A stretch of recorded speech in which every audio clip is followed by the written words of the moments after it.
A defining moment in presidential politics. 5 northeastern states hold primaries today. Growing concern over chemical abortions. What lawmakers demand to know after the FDA loosens restrictions on the RU-486 abortion pill.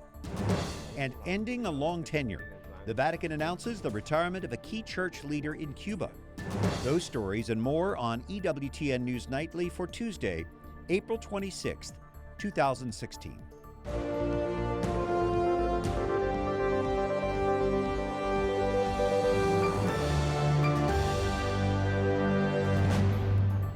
Good evening. Thanks for joining us tonight. I'm Brian Patrick. A lot of delegates are at stake as we await the results of today's 5 presidential primaries. Voters in Maryland, Pennsylvania, Connecticut, Rhode Island, and Delaware weighed in today. Political director Lauren Ashburn begins our team coverage. Brian, Hillary Clinton and Donald Trump are favored to be the big winners on Tuesday. But with 10 more primaries to go, the rest of the field is not giving up without a fight. John Kasich said his anti-Trump deal with Ted Cruz was motivated by fear for the future of the GOP. If we don't win, we lose the Supreme Court, we lose the United States Senate, we're going to lose races from the courthouse to the State House. While Cruz questioned Donald Trump's image as a D.C. outsider. The entire Trump campaign is run by Washington lobbyists. It is the Washington cartel. Donald is the system. Trump taunted both men, calling on them to quit. They have no path. They're mathematically out. They ought to quit so we can all get together. Bernie Sanders ignored establishment calls to ease up on Hillary Clinton. Secretary Clinton and I have a difference of opinion. Secretary Clinton disagrees, and I continue to challenge Secretary Clinton. And Clinton focused her attacks on the 2 leading Republicans. When Donald Trump and Ted Cruz say some of the things they say, it's not only offensive, it can be dangerous. Now it seems voters will push 2 candidates a little farther down the path to the White House. Jason Calvi joins us from Maryland, one of the primary states. Jason, what's voter turnout looking like? Lauren, record turnout for early voting here in the state of Maryland. You can still see people behind me making one final push for many of the candidates here in Maryland. It's unusual. Maryland at play in this late primary. They're also voting in competitive Senate and House races. Democrats outnumber Republicans nearly 2-1 in Maryland. So it's no surprise most of the folks we spoke with here in this D.C. suburb are Democrats. I had 3 children in college, still have 2, talking about, free schooling or at least reduced rates for public universities, etc. I mean, there's lots of things I like about him. I voted for Hillary Clinton. If you find someone who says they're excited to vote for Hillary Clinton, I'll give you $1. I looked at candidates. There's a range of issues from campaign finance reform, environmental issues. We did hear from Republican voters at a precinct in Pennsylvania. We see on the Democrat side an extreme going to the left, essentially going to socialism, communism, free things for folks, and it's not sustainable. I'm really sorry that in this beautiful country, we don't have any really good candidates. Back here in Maryland, both Donald Trump and Hillary Clinton have big leads in the Real Clear Politics average of polls before this important day. Clinton up by 24%, Donald Trump up by 21%. We'll see if those polls are right at the end of this day. Brian? All right, thank you, Jason Calvi. Other stories our EWTN News Nightly team is covering in today's world. Some lawmakers demand to know why the Food and Drug Administration loosened restrictions on an abortion pill linked to the deaths of women. Catherine Szeltner is just back from Capitol Hill. Brian, hemorrhages, infection, even death have been linked to the abortion drug mifepristone, also called RU-486. The FDA recently relaxed its restrictions on the drug, making it more accessible. Now, members of Congress want to know why. The question comes to me, why? Show me the research that says that this is a safe measure to take. Representative Diane Black is one of 75 congressmen demanding the FDA to explain why the abortion drug mifepristone is now easier to get. In March, the FDA changed its abortion pill protocol in place since 2000. The changes allow women to use the chemical abortion pill further into pregnancy, with fewer visits to a doctor and with a lower drug dosage. As a nurse, this is not a drug that should be taken lightly, and one that we should make sure that whatever changes are there come from factual research to show that it would be a safe measure.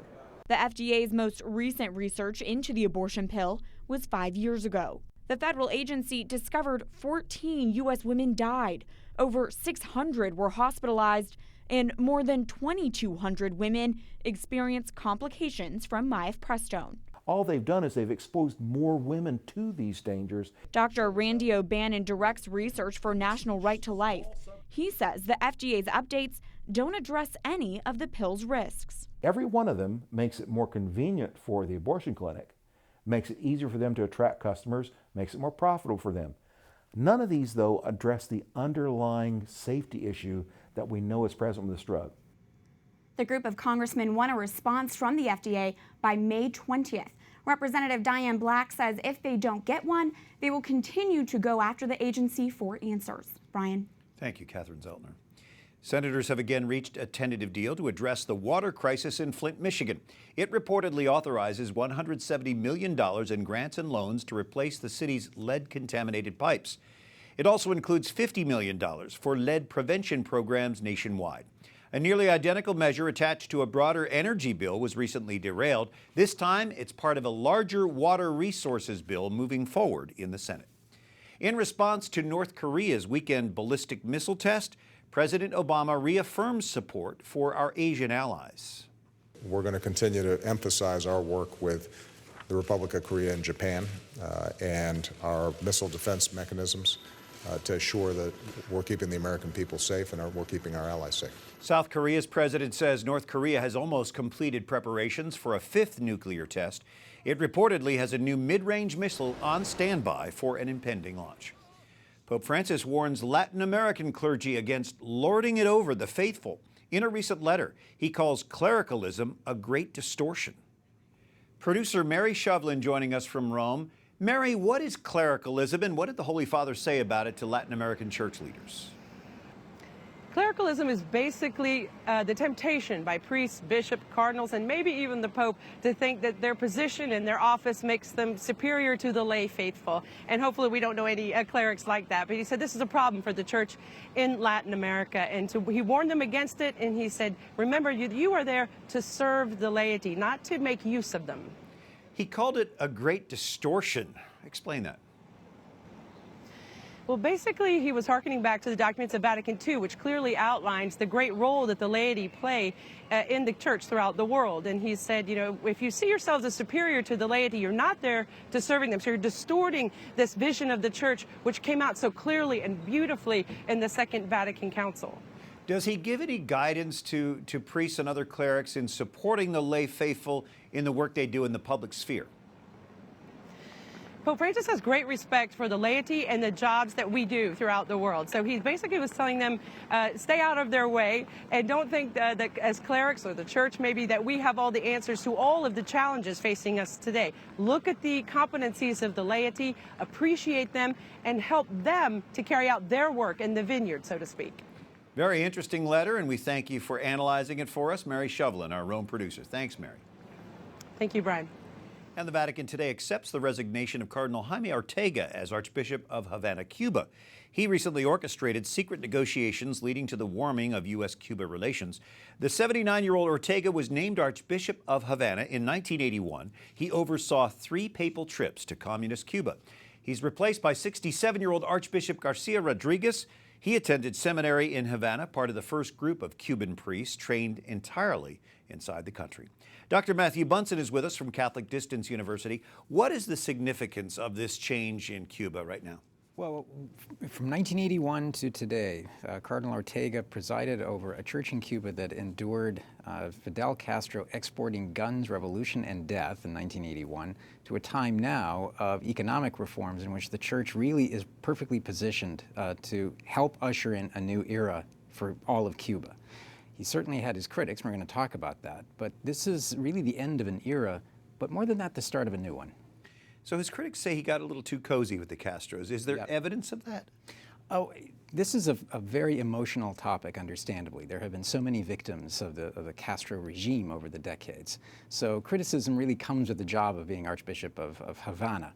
For Cardinal Ortega, much like the archbishops who dealt with the former Soviet Union, it was always trying to find that fine line between constructive engagement with the government, but also working for concessions and finding ways to bring pastoral care to your flock, but also to the wide body of Cubans who were suffering from the incompetence and corruption of the Castro regime.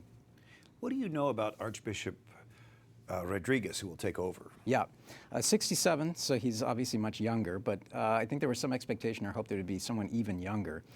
He is a native of Camagüey, where he was Archbishop. Now he will be the Archbishop of Havana, a much larger field. He is known for two things. The first is being very much in the model of Pope Francis, somebody who wants his priests to be out with the sheep, somebody who wants the church to be with the people, that idea of accompaniment. The other thing that is a big concern to him is bringing young people back to the church and into the church at a time, this is going to be one of the big challenges, when young Cubans are fleeing the island. There's a lot of rebuilding of the church needed in Cuba. There is. We need to have infrastructure there. We need to continue the progress of the church in allowing some of these minor sort of microeconomic reforms. The church is again, perfectly positioned for that, to bring resources, but also the kind of competence that you simply don't find with the Castro regime. And just a little bit off topic, but you heard the Pope's comments on clericalism addressed to Latin American priests. What do you make of that? This is a recurring theme with Pope Francis. He exhorts, he pushes priests, that whole smell of the sheep that Pope Francis wants them to have. My favorite takeaway line from this letter, priests are called to serve, not to use the laity. Yeah, so he wants priests, bishops, not to put themselves above, but exactly. with Not the to people. be, as he puts it there, not to be elite, set aside from the people, but to be with them and to serve them. So much to talk about. Always. Great to have you, Dr. Matthew Bunson. Thanks Pleasure for to be joining with us. Coming up, addressing police brutality. The White House considers cases from across the country. And a growing boycott over Target's new bathroom policy.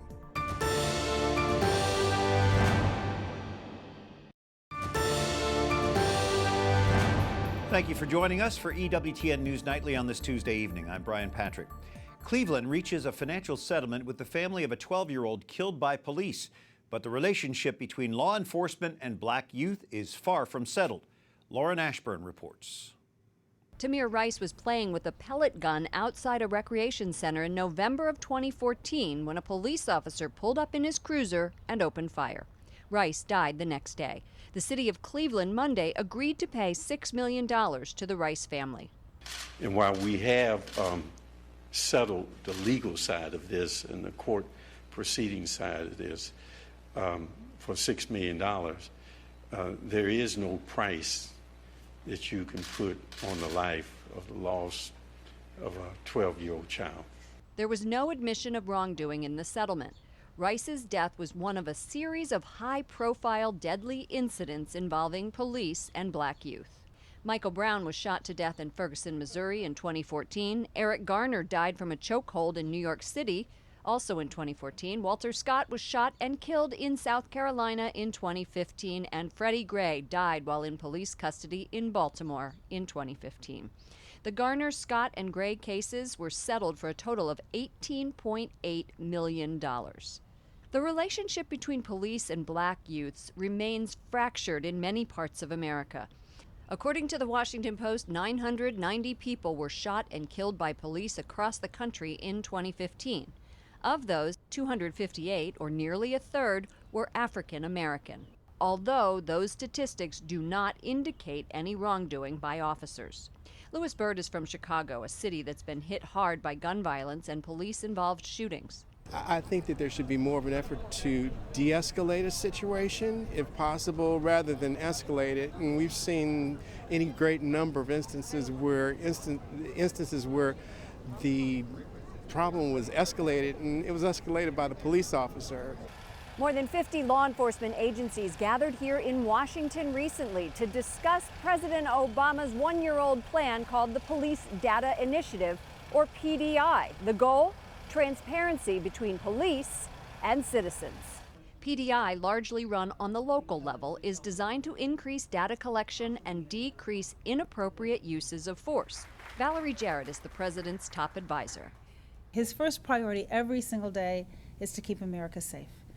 And we will do that more effectively if we do it smarter. And collecting data is an important way for us to be smarter as we try to fight crime. The White House says the Police Data Initiative is making strides. Meanwhile, the head of the Cleveland Police Union says the family of Tamir Rice should use part of the $6 million settlement to educate children about the dangers of real and replica firearms. Lauren Ashburn, EWTN News Nightly. Thank you, Lauren. Dozens of people are arrested in Raleigh during competing protests over North Carolina's bathroom bill. Crowds converged on the State House Monday, some demanding repeal of the law. It requires people to use certain public restrooms based on the sex on their birth certificate. Thousands who gathered to praise the law say it protects privacy. Heated protests Monday led to the arrests of 54 demonstrators opposing that law. The American Family Association collects more than 500,000 signatures from people saying they plan to boycott Target.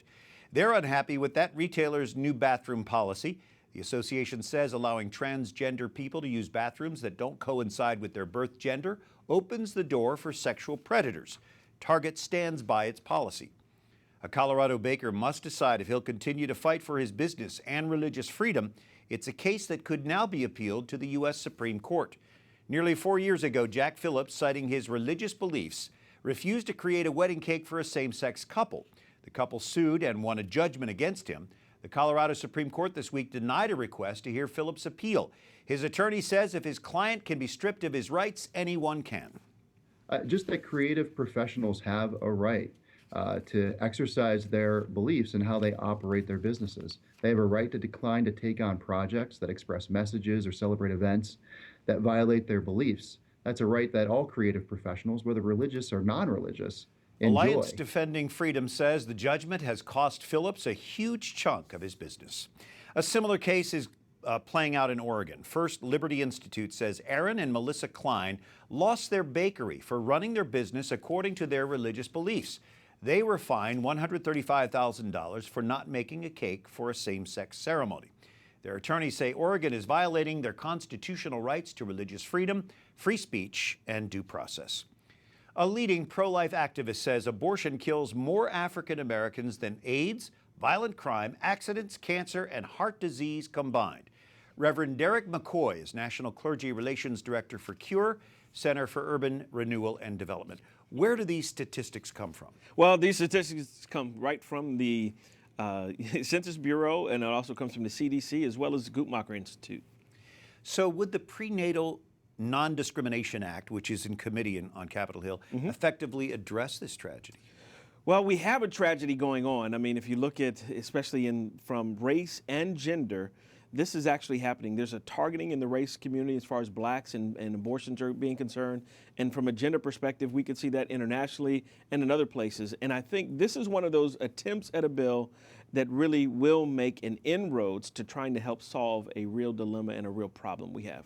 Could it be enforced, though? How do you know what a woman is thinking when she goes in for an abortion? Well, that's a great question, because I think today's time we're looking at people saying, well, if you have a hate crime, it's about the intent of what that criminal was thinking. I think when you're looking at this simple thing, you don't quite know what it's what a woman may be thinking, but I think you know what the culture's saying. When you're looking at a gender abortion, typically there's a lot of factors that are around that are actually saying, hey, look, get rid of this girl. No more girls allowed, or you don't want this girl to be born. And if you're looking at race, it's quite obvious that there is a targeted effect of black, abortion clinics being up within walking distance of communities. You have over really 16 million abortions have been done since 1973 in the black community, 360,000 per year. And so there's a real targeting effect that's actually happening. I think that's what we're looking at and driving towards. Could the providers then be held responsible? Absolutely. That's really where we're going, is that I think the providers could be held responsible and should be held responsible, because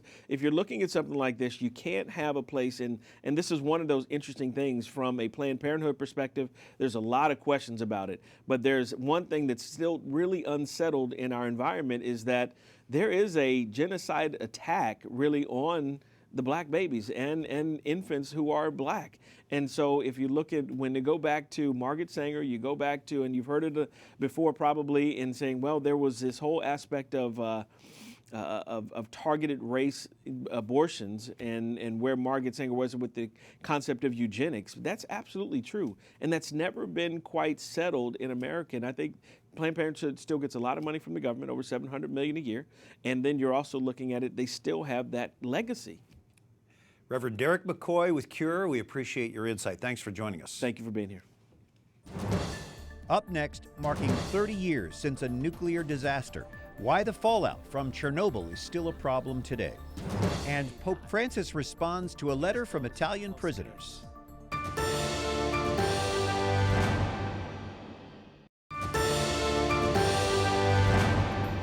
The Diocese of Springfield-Cape Girardeau gets a new shepherd.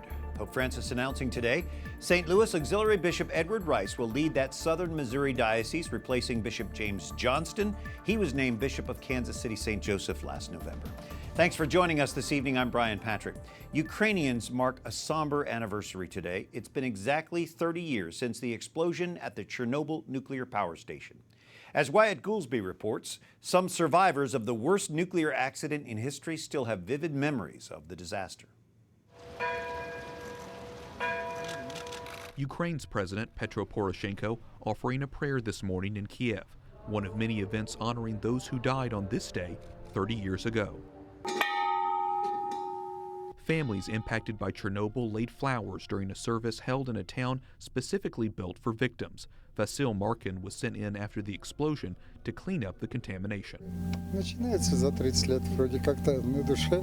After 3 decades, he feels some peace in his soul, he says, but the disaster in Fukushima, Japan brought back the pain. The explosion in April 1986 killed at least 30 people and exposed millions to dangerous levels of radiation.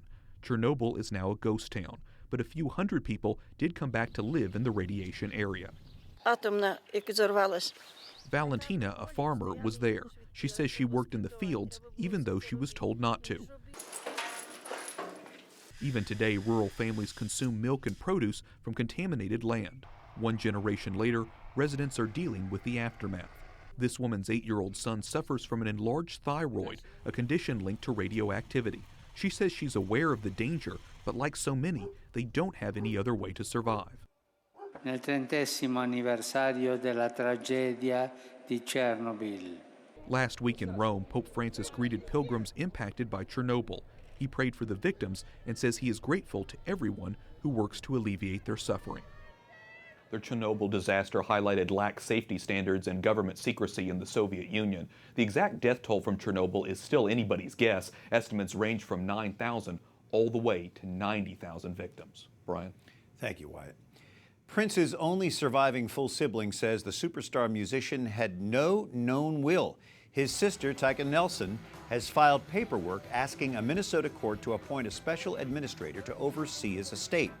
Prince died at age 57 last week at his multi-million-dollar home in suburban Minneapolis. The cause of his death has not yet been released. Pope Francis sends a letter to inmates at an Italian prison near Rome. They had written to the Holy Father earlier this year. Vatican Radio reports in his response, Francis thanked the prisoners for thinking of him. He noted that during the Holy Year of Mercy, there is a jubilee for prisoners. He assured them that on that day, he would be in communion with them and all prisoners. Until tomorrow, for the EWTN News Nightly team, I'm Brian Patrick. Remember the Pope's recent visit with Syrian refugees in Greece? One refugee receives the huge honor of bearing the Olympic torch. And that's where we leave you tonight. Good night